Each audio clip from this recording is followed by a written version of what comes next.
তুমি কি জানো আল্লাহকে খুশি করার কয়টি আমল রয়েছে? তুমি আমাদেরকে বলো, কি কি আমল করলে মহান আল্লাহ তাআলাকে খুশি করা যায়? আল্লাহকে খুশি করতে 6টি আমল প্রয়োজন।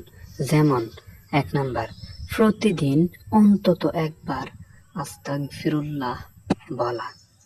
2 নাম্বার, গোপনে ইবাদত করা।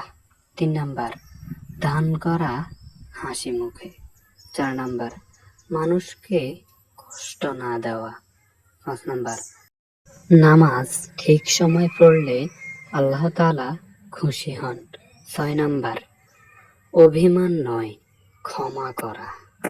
আর আল্লাহকে খুশি করতে বড় কিছু নয়, নিঃস্বার্থই হৃদয় যথেষ্ট। প্রতিদিন ইসলামিক শিক্ষণীয় ভিডিও পেতে আমাদের এই চ্যানেলটি সাবস্ক্রাইব করে আমাদের পাশে থাকুন।